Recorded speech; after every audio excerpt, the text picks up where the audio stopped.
We are now going to be learning the Halacha of the Ameh. There's a halacha called, I put on the board, a halacha called the Ameh.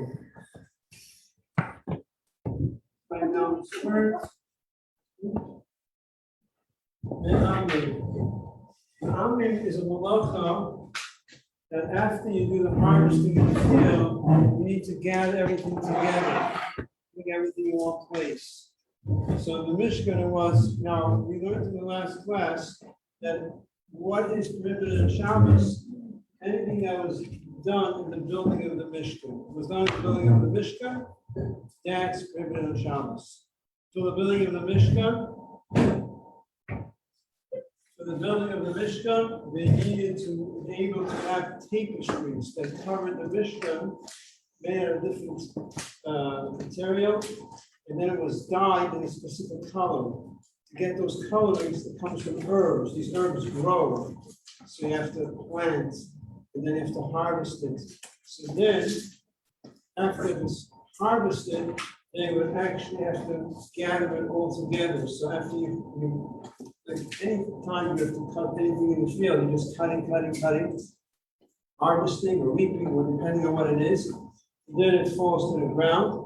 And then afterwards, if you do the Ameh, the Ameh is the halacha of gathering it all together. So that's a halacha that's prohibited on Shabbos. Doesn't have too much practical applications because where's it come on Shabbos? But that's the halacha. Ameh. So let's say there's you did fruit picking before Shabbos, and it's all over the floor on the ground. You're throwing out apples, whatever it was, and it's all over the place. Now you want to gather it together in the place where it grows. That's the malacha. That is prohibited. Now, there is one other example that's, even that is not so practical, but that's another situation that rabbinically you're not allowed to do, which is that there is an opinion that says that if you take fruits and you stick it together, even in the place where it doesn't grow, but you actually stick it together, you push it together, put it like a cake out of it, you press it together, or you cut through it, then put rope through it, and you tie it together. So that will also be prohibited rabbinically. So in every halacha, is everyone familiar with the terms, Taina, the Rabbanan? Yeah? Should I explain that? There's certain things that are prohibited by the Taina, and then the Chacham, our sages added on. So, Taina, the halacha of Muhammad is when you're gathering it in a place where it grows. If, let's say, a box of apples thrown all over the place in your house, and you're gathering it together, that's not Muhammad. Muhammad is the place where it grows. But even in the place where it doesn't grow, if you're actually pushing it together, you're actually mushing it together, you're taking dates that are sticking, you stick it together, or you put rope, string to it, and you tie it together, then that will also be the halacha of Ameh, but then it's only the Rabbanan, it's not the Taina. The Taina is only the place where it grows. Is there any questions? Is anything not understood? Nothing is understood. Huh? What does that mean? Huh? It's clear? Okay. So now we're going to go to the next halacha. Next halacha is the halacha of Dash. So we had Zaydeya. We're going to just summarize quickly what we had so far. We had planting, we had plowing, Zaydeya, Chedesh. We had Koitzer. Last class we discussed harvesting, cutting things off the tree. We discussed that. And then we discussed the Ameh. Now we're up to Dash. So there's 39 malachas. 39 malachas that you can do on Shabbos, which was done in the building of the Mishkan. 39. But some of them, there are few that are just not practical at all. Don't apply, we don't do something weaving.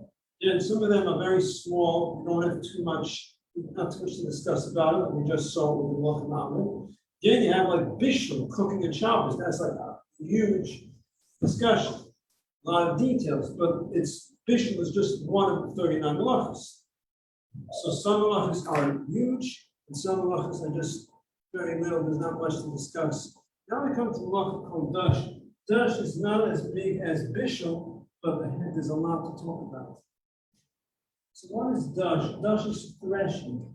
Threshing means when you break open these kernels. What's your name? Rachel? What is dash? Dash is when these herbs, to make the dye in the Mishkan, these are types of herbs. I never seen it, so I can't really explain exactly what it is, but it's what I see in the Sfarim has a certain similarity to kernels of wheat. There's some similarity. Anyone knows about how wheat grows? I've never seen it also, but anyone knows who can explain it. But basically, what I do understand is that the wheat grows in a husk. You have to break it open and separate the kernel of wheat from the husk that's around it. So these herbs that you make the dye out of, which basically you boil it until it becomes a dye, grows inside this husk. You have to break it open and separate it. And the dash is translated as threshing. Threshing, which basically means you're breaking it apart. So you're separating, so you're sort of extracting what's inside from outside. So again, what is dash? Dash is when you have the herb that's trapped inside the husk around it, and you have to break it apart, so thus you're extracting what's inside from outside. Yeah? Is it making sense? Yeah? That's the halacha of dash. Now, there is a rule, anything that was done in the Mishkan, not only what was done in the Mishkan, but anything that was done in the Mishkan, so anything similar to what was done in the Mishkan, is equally prohibited. Equally prohibited. Is prohibited on the same way, which I'm going to explain. Anything that's in the Mishkan, we know you're not allowed to do on Shabbos. Anything that was done in the building of the Mishkan. Well, there are a lot of things that we're not allowed to do on Shabbos that was not done in the building of the Mishkan. But we have the rules. We have the 39 types of malach that was done in the Mishkan. Anything similar to that, you can't do on Shabbos. So the Mishkan, there was dash, there was threshing, only threshing. The herbs, these herbs that grew inside this husk or whatever it's called, extracting it. And because of that, we can't do a lot of other things at Shabbos, not just extracting the herb from the husk, but also you're not about squeezing fruits, extracting the wheat kernels. But they didn't. But that wasn't in the Mishkan. In the Mishkan, they were not squeezing fruits. But anything similar to what was done in the Mishkan is also prohibited. So what was done in the Mishkan is sort of like the general guideline to show you what is prohibited. Because anything similar to what was done in the Mishkan is also prohibited. So the definition of the malach of dash is when you have one thing trapped inside the other, then you're extracting one from the other. So what do we have from here? From here we have also, for example, olives and grapes.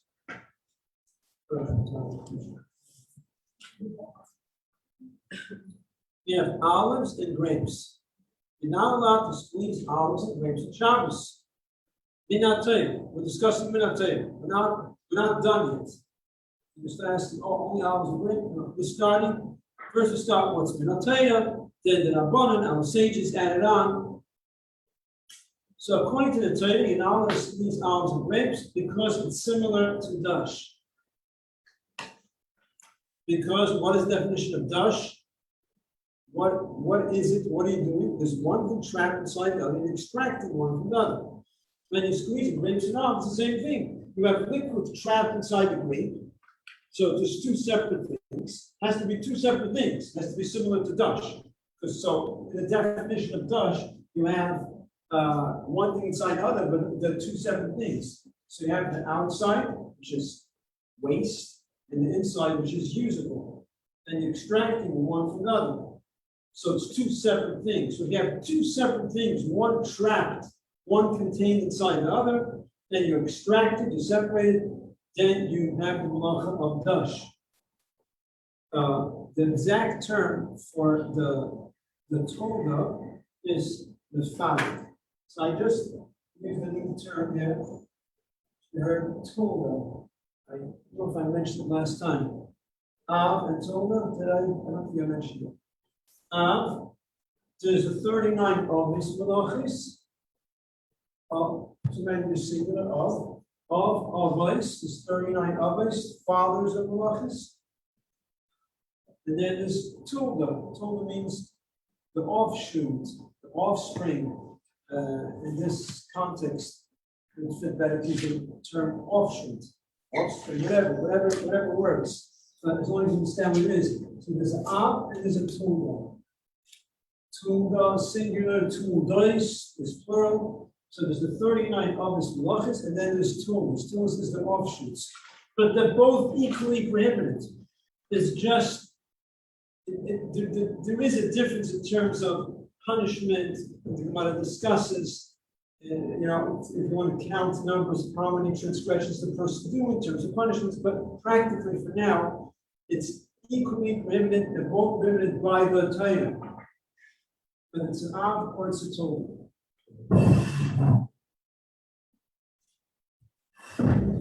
So, anything similar to what was done in the Mishkan is called the tulda. The al-malach is called dash, the tulda is called mefarik, because dash is translated threshing.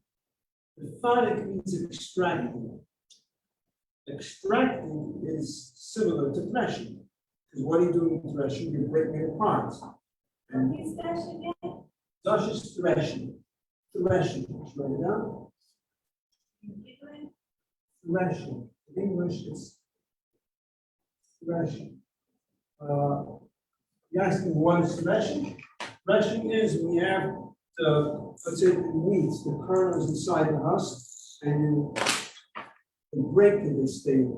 You smash it with something, whatever, and then it breaks apart. So now you have separated the inside from the outside.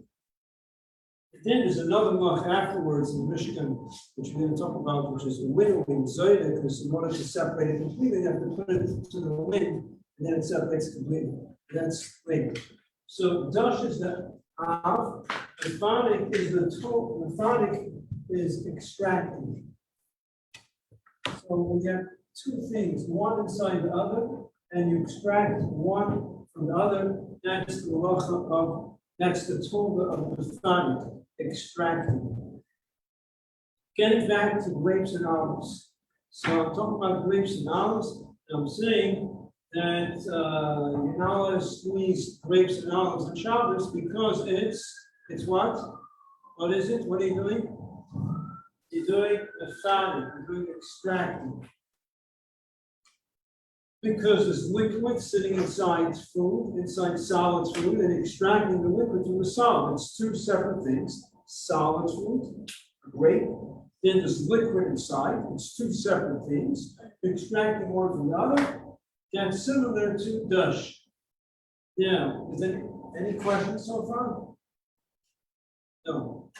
So I'm going to ask the question. So why am I just talking about grapes and olives? Because I like grapes and olives? I don't like olives. Why am I talking about grapes and olives? I mean, why not oranges? I'm discussing now min ha'toida. Because min ha'toida, the malacha of the farik is only by grapes and olives, not by oranges or apples or grapefruits. No, it's only, according to the Torah, it's only grapes and olives. Why? Because we said the definition of mefarik is when you have two things, one inside the other, you're extracting one from the other. It has to be two separate things. Then I'm telling you, it's only by grapes and olives. Like other fruits, oranges, grapefruits, we don't view it as two separate things. We don't view it as this. There's a food, there's a solid orange, and there's liquid being held inside the orange. No, the way we view it is, according to the Torah, is that the orange and the grapefruit is one thing. It's a food, like a piece of cake. What's a piece of cake? It's cake and there's stuff inside. It's one thing, it's cake. If I don't take a piece of cake and I'm going to do extracting, right? You know, I'll extract the Shabbos. So if I want to take let's say, good brownies, good soft chocolate cake, I'm going to cut inside and extract a piece of cake from inside. Am I allowed to do that at Shabbos? What? Because if you're going to eat it right then and there, then you're taking good from bad and you're using it. It's no bad and good. It's one piece of cake. I'm going to cut out the piece from inside. I'm going to extract, I'm going to cut into the chocolate cake. Nice soft part inside, outside is maybe not so soft. I'm going to cut out the piece. Am I allowed to do that in Shabbos? Yes, right? Why? It's not called extracting. It's one thing. Extracting is when it's two separate things. One inside the other, extracting one from the other. The same thing is when it comes, according to the Torah, when it comes to oranges and grapefruits, for example, when you're squeezing out the grapefruit, you're not extracting liquid from solid. It's not viewed as liquid sitting inside solid and extracting the liquid from the solid. That's not the way it's viewed. The grapefruit is viewed as one thing.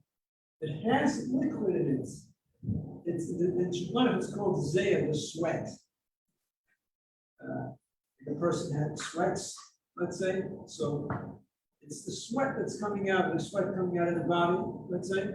So it's the analogy that's used. It's called the sweat. The fruit gives out, has sweat in it. Okay? That's how it's defined. So therefore, the squeeze the liquid from the grapefruit, according to the Torah, it's not prohibited. In the Rabbanan, our sages prohibited it. Why?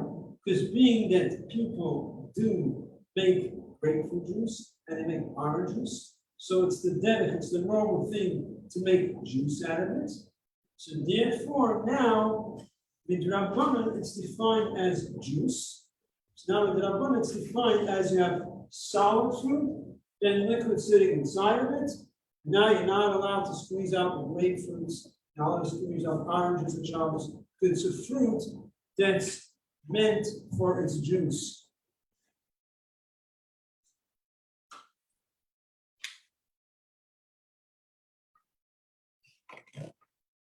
Other examples, are you not allowed to squeeze the Shabbos? Anyone has any other examples? Lemons. Now, there are fruits that you're not allowed to, excuse me, it's not the derech to squeeze. There could be some fruits that you don't make juice out of it. Let's say a cantaloupe. Who makes juice out of cantaloupe? So then, according to halacha, you're actually allowed to squeeze a cantaloupe for Shabbos. You're allowed to, even if you want the juice. There is a chumrah, there is a stringency not to. That's already a stringency. If you're going to squeeze cantaloupe for its juice, but people don't usually do that, but you're doing it, so luckily it's not prohibited, because no one does it. It's not in the category of juice. Again, all fruits besides grapes and olives are viewed as solid food. It's not viewed as liquid being trapped inside solid. So it's a stringency not to, let's say, squeeze cantaloupe. Even though you want to squeeze it for its juice, it's only a stringency. Logically, you will be allowed to. Any questions before we go on?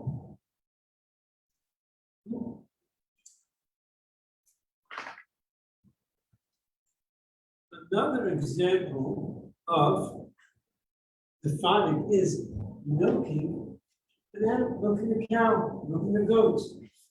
Because when you're milking an animal on Shabbos, what are you doing? You're extracting. It's an animal solid. It's considered, whether you view it as food, solid food, or you view it as waste, because waste in respect to Shabbos, because Shabbos you can't slaughter, so you can't eat the meat. And now you're extracting the milk, which is liquid. It's two separate things, right? So milking an animal is prohibited in Shabbos. So what do people do? It's Tsar Balchaim, you can't have an animal in pain, they need to be milked. So there's ways how to do it. You have a non-Jew do it. You tell the non-Jew, you can tell the non-Jew to milk it for you. Though usually you're not supposed to tell a non-Jew to do things for your Shabbos. You could tell a non-Jew to milk for you. But the milk has to be given to the non-Jew. You can't have the milk for yourself. Because if the milk is going to be yours, now he's doing it for you. That heightens up the severity of the transgression. Not only he's doing it, not only you told him to do it, but now he's doing it for you. He's like your shliach. He's doing it for you. So we allow you to tell him to milk it. But we don't want that the milk should be done for your benefit. So if you tell your non-Jew to milk the cow from Shabbos, you're going to tell the non-Jew, you can keep the milk. And then you buy it off him. You don't have to buy it. The Chol wasn't so strict. You have to pay it your full price. He could sell it to you for below cost, but you have to pay something for it, and you get it back. But officially, the way it works is you are telling non-Jew, it's your milk. Is that clear? So you can't squeeze fruits on Shabbos. Let's discuss some more practical applications over here. So if you can't squeeze fruits, so what do you do? The $1 million question. So how do you make salad on Shabbos? You have to squeeze lemons into the salad, and what do? It means you can't squeeze a lemon into the salad. Anyone knows? Anyone remembers? I'm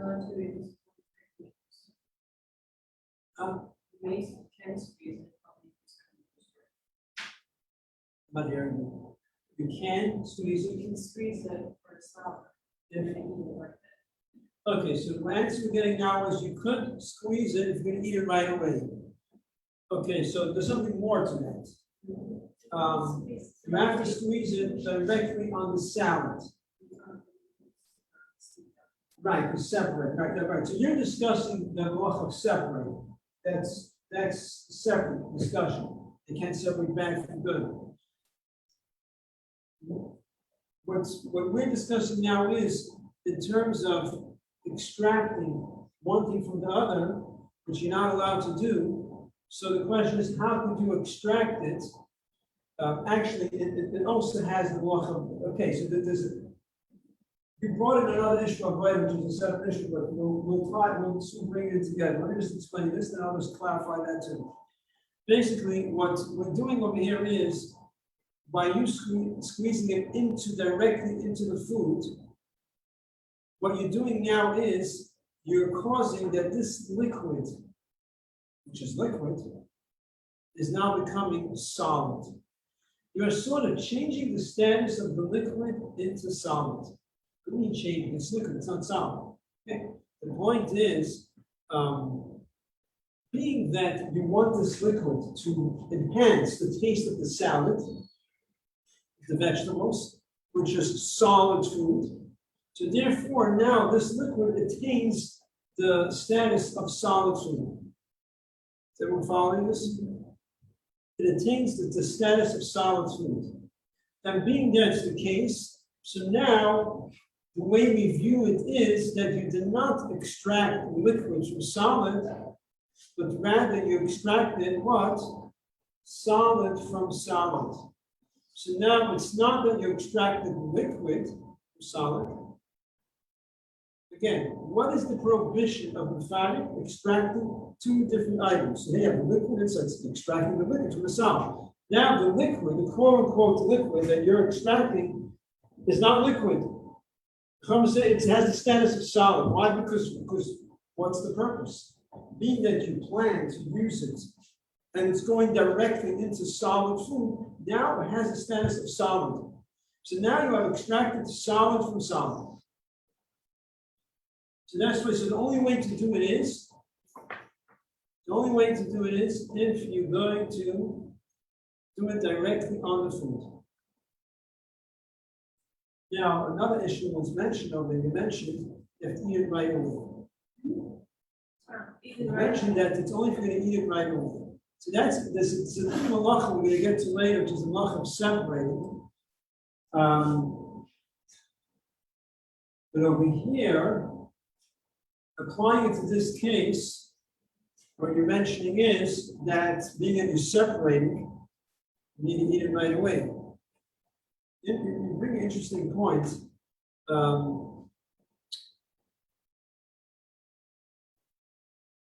But not necessarily. I have to double check. This wasn't the topic today, so I don't recall if this is actually the malach of separating. The malach of separating is when you have two things mixed together, then you're separating one from the other. You can only separate when you use it right away. When you're squeezing juice out of juice from a lemon, let's say, it's one item. The way I recall, it's considered one item. It's not considered two separate things. So in terms of separating, I don't think, the way I remember, it's not the malach of writing, but Mitzvah Hashem will get to it.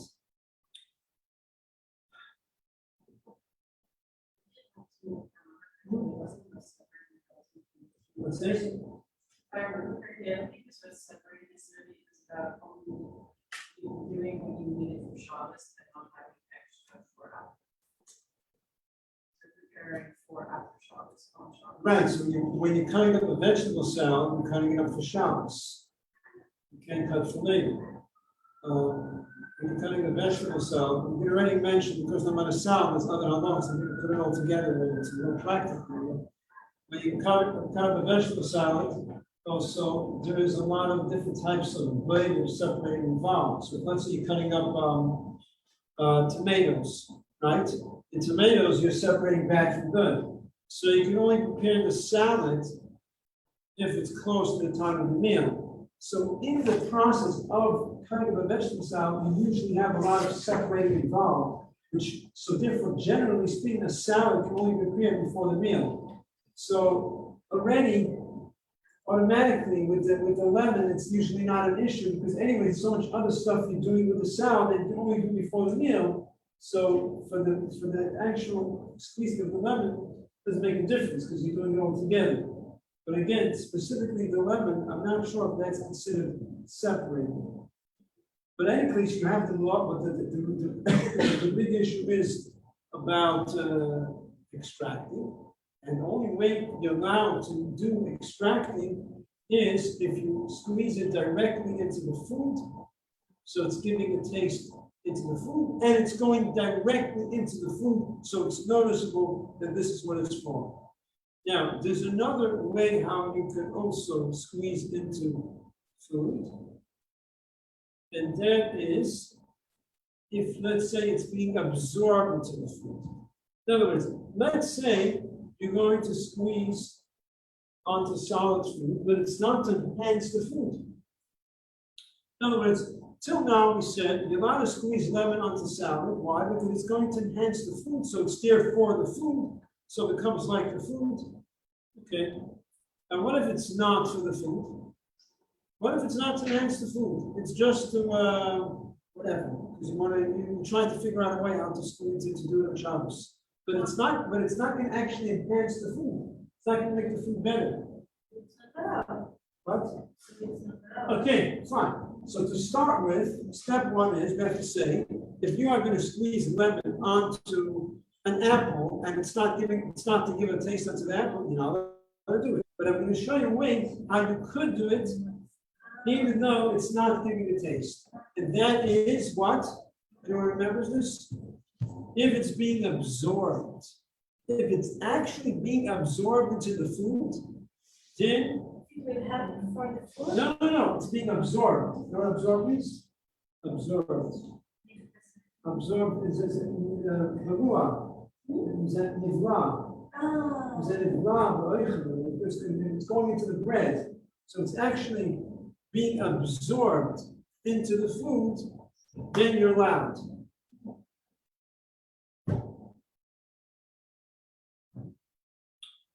Now, what about taking a fruit and sucking it? So you take a grape, you make a hole in it, you suck out the juice from the fruit. Are you allowed to do that? You're not allowed to squeeze with your hands, but then you're just sucking it out. You're sucking it, so you squeeze it with your mouth. Is that allowed? So there's a machlokes. There's different opinions. Some say, like usual, right? It's only a machlokes, right? Some say it's okay because that's not how you do it. That's not the way to squeeze. Some say it's not okay because that's how people eat. It's not considered unusual. It's not abnormal. People eat by sucking, so some say it's okay because it's called the way of eating, so it's not halacha. There's a lot of different views on this. Chabad always a mama. Correct. So So it's not a. So the Alter Rebbe says like this. The Alter Rebbe says, if it's fruits, not grapes and olives, all fruits besides grapes and olives, Alter Rebbe says no problem. You can do it. Not grapes and olives. So all fruits you can do. Alter Rebbe says it's the way. That's called eating. It's not a halacha. Alter Rebbe says you can do it. But grapes and olives, Alter Rebbe says no. Why? Anyone knows why grapes and olives, Alter Rebbe says no? It's Minat Torah.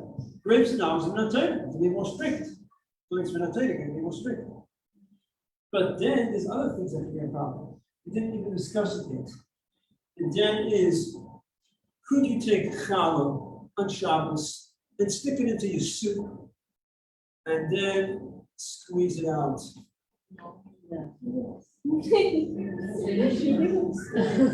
Kids like to do it.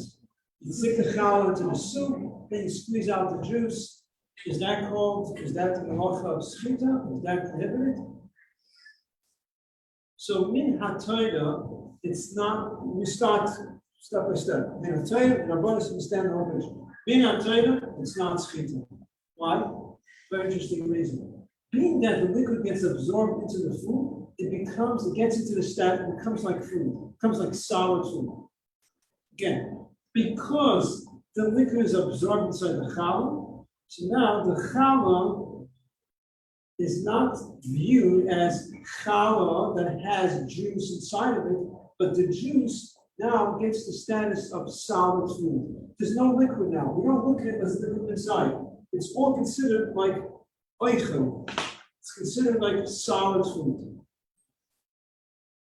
Is that understood what I'm saying? Yeah. It's min haTorah, it's considered like solid food. Midrabanan, the Chacham is saying, it will be prohibited with a condition. What is that condition? When is it going to be prohibited? If you're squeezing it out because you're interested in the liquid. So if let's say you're squeezing out the challah because you want the juice, not practical, not a good example in terms of a practical situation. So it's hypothetical, but I don't have any better example of this. But if let's say you take the challah and there's juice inside, and you squeeze it out because you want the juice, then it's awesome. But if you're squeezing it out because you don't want it, it's too soggy, you squeeze it out, you don't want it, you're throwing away the liquid, then you're allowed to do it. Understood?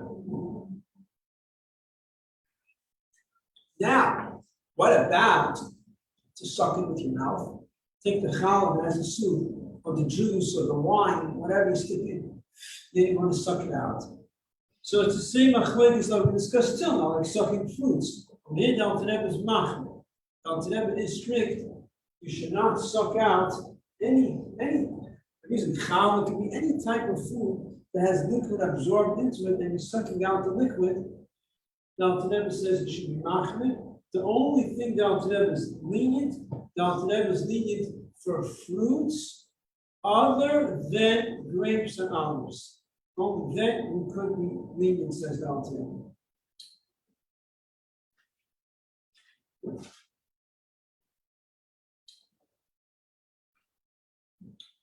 Are you allowed, okay, so we said you're allowed to take the lemon, you're allowed to squeeze it onto bread if the liquid gets absorbed into the bread.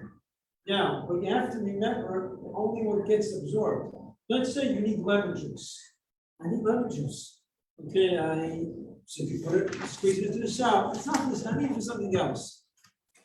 What do I do? Oh, I'll take a piece of challah. Put a piece of challah. If it gets absorbed in the challah, squeeze. Right? So you take lemon, you squeeze. How many lemons do you squeeze? I'll squeeze 5 lemons, 10 lemons over 1 piece of bread. Good? Okay? Are you allowed to do that? No. Before we said you could. What? What did I say different now? Why am I saying you can't? Before I said you could. You can't eat lemon with challah. It doesn't make sense. Am I allowed to take a lemon and squeeze it onto a piece of challah and the liquid will get absorbed into the challah, and then I'll eat the challah. The liquid, the juice will get absorbed into the challah, and I'll eat it. Am I allowed to do that? What did we say before? You said yes, because being that it's absorbed into the challah, you said yes, right?